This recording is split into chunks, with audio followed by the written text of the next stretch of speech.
स्वागत है आपका आज के एपिसोड में। चलिए शुरुआत करते हैं पिछले अभ्यास प्रश्न से। वैश्विक सुरक्षा पहल यानी जीएसआई का सर्वोत्तम रूप से वर्णन करता है। ए, संयुक्त राष्ट्र के नेतृत्व वाली एक पहल जिसका उद्देश्य वैश्विक निरस्त्रीकरण को बढ़ावा देना और दुनिया भर में संघर्षों के शांतिपूर्ण समाधान को बढ़ावा देना है। बी, वैश्विक सुरक्षा चुनौतियों से निपटने के लिए चीन द्वारा प्रस्तावित एक रूपरेखा जिसमें संप्रभुता, अहस्तक्षेप और शांतिपूर्ण विवाद समाधान पर जोर दिया गया है। सी, यूरोपीय संघ की नीति सदस्य देशों में आतंकवाद रोधी और साइबर सुरक्षा के लिए एकीकृत दृष्टिकोण बनाने पर केंद्रित थी। डी, सामूहिक रक्षा को मजबूत करने और उभरते खतरों के खिलाफ अपने सदस्य देशों की सुरक्षा सुनिश्चित करने के लिए नाटो द्वारा संचालित रणनीति है। इस प्रश्न का सही उत्तर है विकल्प बी।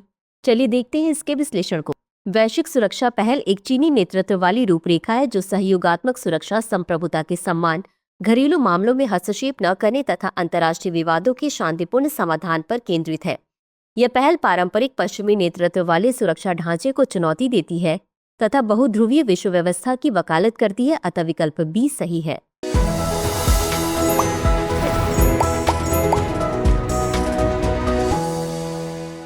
तो चलिए शुरुआत करते हैं आज के एपिसोड की पहले प्रश्न से। निम्नलिखित कथनों पर विचार कीजिए। एक, यह हिमालय में लगभग 4350 मीटर की ऊंचाई पर स्थित एक अंतर्देशीय झील है। 2, यह विश्व की सबसे ऊंची खारे पानी की झीलों में से एक है। 3, इसका निर्माण भारतीय प्लेट और यूरेशियन प्लेट के टकराव के कारण एक टेक्टोनिक झील के रूप में हुआ। निम्नलिखित में से कौन सी झील उपयुक्त का सर्वोत्तम रूप से वर्णन करती है? ए, पैंगोंग सो झील, बी, सांभर झील, सी, लोकटक झील, डी, पुलकट झील। इस प्रश्न का सही उत्तर है विकल्प ए, पैंगोंग सो झील। चलिए देखते हैं इसके विश्लेषण को। हाल ही में पैंगोंग सो के तट पर 14,300 फीट की ऊंचाई पर छत्रपति शिवाजी महाराज की एक प्रतिमा का अनावरण किया गया। यह हिमालय में एक अंतर्देशीय झील है जो लगभग 4,350 मीटर की ऊंचाई पर स्थित है। यह विश्व की सबसे ऊंची खारे पानी की झीलों में से एक है। इसका निर्माण भारतीय प्लेट और यूरेशियन प्लेट के टकराव के कारण एक टेक्टोनिक झील के रूप में हुआ था। इस घटना के परिणाम स्वरूप तेथिस महासागर का स्थान झील ने ले लिया और हिमालय का निर्माण हुआ। अगला प्रश्न है, श्री नारायण गुरु के संदर्भ में निम्नलिखित कथनों पर विचार कीजिए। 1, उन्होंने जातिगत भेदभाव से ऊपर उठकर समानता, शिक्षा और सामाजिक उत्थान की वकालत की। 2, उनका मूल विश्वास एक जाति एक धर्म सभी के लिए एक ईश्वर के नारे में व्यक्त हुआ। 3, वे आदि शंकराचार्य द्वारा प्रस्तुत अद्वैतवादी दर्शन अद्वैत वेदांत के प्रमुख समर्थक बन गए। उपर्युक्त कथनों में से कितने सही है या सही है? ए केवल 1, बी केवल 2, सी सभी 3, डी कोई भी नहीं। इस प्रश्न का सही उत्तर है विकल्प सी सभी 3। चलिए देखते हैं इसके विश्लेषण को। श्री नारायण गुरु का जन्म 22 अगस्त 1856 को केरल के चिंपाजांथी में हुआ था। वे इझावा जाति से थे जिसे उस समय के सामाजिक मानदंडों के अनुसार अवर्ण माना जाता था। उन्होंने जातिगत भेदभाव से ऊपर उठकर समानता, शिक्षा एवं सामाजिक उत्थान की वकालत की, अतः कथन एक सही है। उनका मुख्य विश्वास एक जाति एक धर्म सभी के लिए एक ईश्वर के नारे में व्यक्त किया गया था, अतः कथन 2 सही है। वे आदि शंकराचार्य द्वारा प्रस्तुत अद्वैतवादी दर्शन अद्वैत वेदांत के प्रमुख समर्थक बन गए, अतः कथन 3 सही है। अगला प्रश्न है, निम्नलिखित कथनों पर विचार कीजिए। 1, पोषक तत्व आधारित सब्सिडी व्यवस्था के अंतर्गत किसानों को उर्वरकों में निहित पोषक तत्वों के आधार पर सब्सिडी दरों पर उर्वरक उपलब्ध कराए जाते हैं। 2, एनबीएस नीति का उद्देश्य पी&के उर्वरकों की खपत को बढ़ाना है ताकि एनपीके उर्वरक के बीच इष्टतम संतुलन प्राप्त किया जा सके। उपर्युक्त कथनों में से कौन सा या कौन से सही है या सही है? ए केवल 1, बी केवल 2, सी 1 और 2 दोनों, डी न तो 1 और न ही 2। इस प्रश्न का सही उत्तर है विकल्प सी 1 और 2 दोनों। चलिए देखते हैं इसके विश्लेषण को। पोषक तत्व आधारित सब्सिडी व्यवस्था एनबीएस व्यवस्था के तहत किसानों को उर्वरकों में निहित पोषक तत्वों एनपीके और एस के आधार पर सब्सिडी दरों पर उर्वरक उपलब्ध कराए जाते हैं, अतः कथन एक सही है।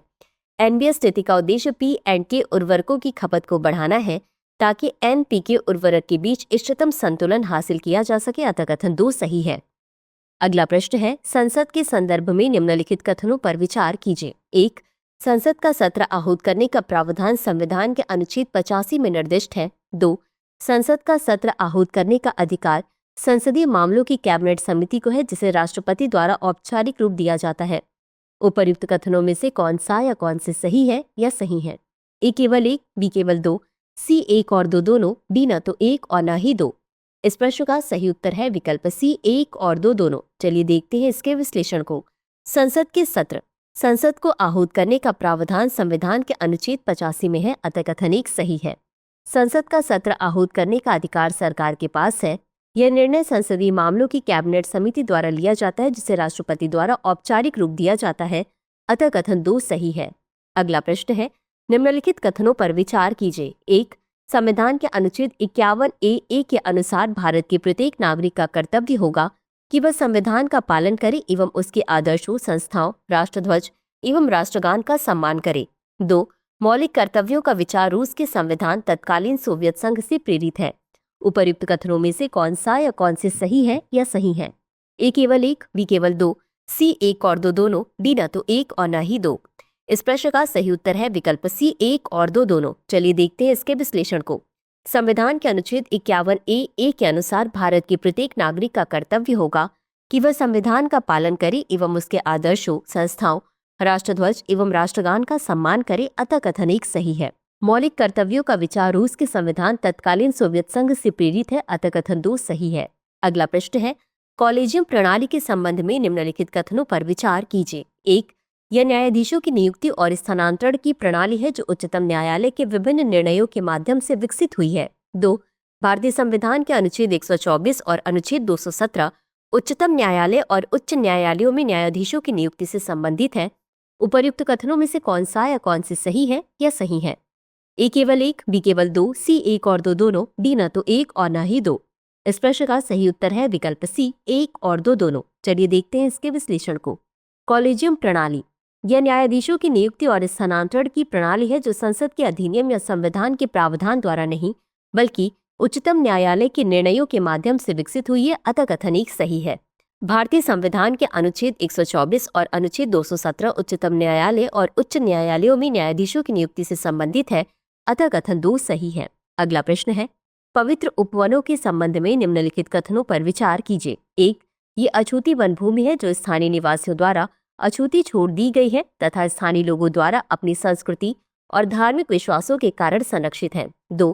पर्यावरण संरक्षण अधिनियम 1986 राज्य सरकारों को निजी या सामुदायिक भूमि को सामुदायिक रिजर्व में परिवर्तित करने की अनुमति देता है, जिसमें पवित्र उपवन भी शामिल हो सकते हैं। उपर्युक्त कथनों में से कौन सा या कौन से सही है या सही है? A केवल 1, B केवल 2, C 1 और 2 दोनों, D न तो 1 और न ही 2। इस प्रश्न का सही उत्तर है विकल्प A केवल 1। चलिए देखते हैं इसके विश्लेषण को। पवित्र उपवन अछूते वन भूमि के विभाग है जिन्हें स्थानीय निवासियों द्वारा अछूता छोड़ दिया जाता है तथा स्थानीय लोगों द्वारा उनकी संस्कृति और धार्मिक मान्यताओं के कारण संरक्षित किया जाता है, अतः कथन एक सही है। वन्यजीव संरक्षण अधिनियम 1972 राज्य सरकारों को किसी भी निजी या सामुदायिक भूमि को सामुदायिक रिजर्व घोषित करने का अधिकार देता है, जिसके अंतर्गत पवित्र उपवनों को सामुदायिक रिजर्व घोषित किया जा सकता है, अतः कथन 2 सही नहीं है। अगला प्रश्न है, निम्नलिखित युग्मों पर विचार कीजिए जिसमें एक तरफ पहल और दूसरी तरफ उद्देश्य दिए गए हैं। 1. IGOT कर्मयोगी प्लेटफॉर्म सरकारी अधिकारियों के लिए ऑनलाइन प्रशिक्षण पोर्टल। 2. ई-ऑफिस पहल सरकारी कार्य प्रवाह को डिजिटल बनाना। 3. सरकारी ई-बाजार ऑनलाइन क्रय प्रक्रिया। उपर्युक्त युग्मों में से कितने सही सुमेलित हैं? A केवल 1, B केवल 2, C सभी तीनों, D कोई भी नहीं। इस प्रश्न का सही उत्तर है विकल्प C सभी 3। चलिए देखते हैं इसके विश्लेषण को। IGOT कर्मयोगी सरकारी अधिकारियों को डेटा एनालिटिक्स, लोक प्रशासन और डिजिटल तकनीकों में महत्वपूर्ण कौशल युक्त करने के लिए प्रमुख बन गई हैं, अतः युग्म 1 सही सुमेलित है। ई-ऑफिस पहल जो सरकारी कार्यप्रवाह को डिजिटल बनाती है, परिवर्तनकारी है, दस्तावेजों पर निर्भरता को कम करती है और परिचालन दक्षता में सुधार करती है, अतः युग्म 2 सही सुमेलित है। सरकारी ई-मार्केट प्लेस पहल ने क्रय प्रक्रियाओं को ऑनलाइन करने और सरकारी कार्यों को सुव्यवस्थित करने में महत्वपूर्ण भूमिका निभाई है, अतः युग्म 3 सही सुमेलित है। अगला प्रश्न है, निम्नलिखित कथनों पर विचार कीजिए। 1. G7 की चर्चा और घोषणा महत्वपूर्ण मुद्दों पर वैश्विक समन्वय की दिशा को प्रभावित कर सकती हैं। 2. G7 विश्व की सर्वाधिक विकसित और उन्नत अर्थव्यवस्थाओं का एक अनौपचारिक समूह है। उपर्युक्त कथनों में से कौन सा या कौन से सही है या सही है? A केवल 1, B केवल 2, C 1 और 2 दोनों, D न तो 1 और न ही 2। इस प्रश्न का सही उत्तर है विकल्प C 1 और 2 दोनों। चलिए देखते हैं इसके विश्लेषण को। G7 समूह G7 की चर्चा और घोषणा महत्वपूर्ण मुद्दों पर वैश्विक समन्वयन की दिशा को प्रभावित कर सकती है। इससे अंतर्राष्ट्रीय नीतियों और प्राथमिकताओं को आकार देने में सहायता मिल सकती है, अतः कथन एक सही है। G7 विश्व की सबसे विकसित और उन्नत अर्थव्यवस्थाओं का एक अनौपचारिक समूह है, यानी France, Germany, Italy, United kingdom, Japan, संयुक्त राज्य अमेरिका और कनाडा। अतः कथन 2 सही है। अगला प्रश्न है, निम्नलिखित कथनों पर विचार कीजिए। 1. भारत का सामान्य सरकारी ऋण मुख्यतः रुपये में होता है तथा द्विपक्षीय और बहुपक्षीय स्रोतों से प्राप्त बाह्य ऋण का उसमें मामूली योगदान होता है। 2. घरेलू स्तर पर जारी सरकारी बॉन्ड अधिकतर मध्यम से दीर्घकालिक होते हैं, जिनकी औसत परिपक्वता अवधि लगभग 12 वर्ष होती है। 3. एन.के. सिंह समिति ने राजकोषीय नीति के प्राथमिक लक्ष्य के रूप में ऋण का उपयोग करने का सुझाव दिया था। उपर्युक्त कथनों में से कौन सा या कौन से सही नहीं है या नहीं है? ए केवल 1, बी केवल 2, सी सभी 3, डी कोई भी नहीं।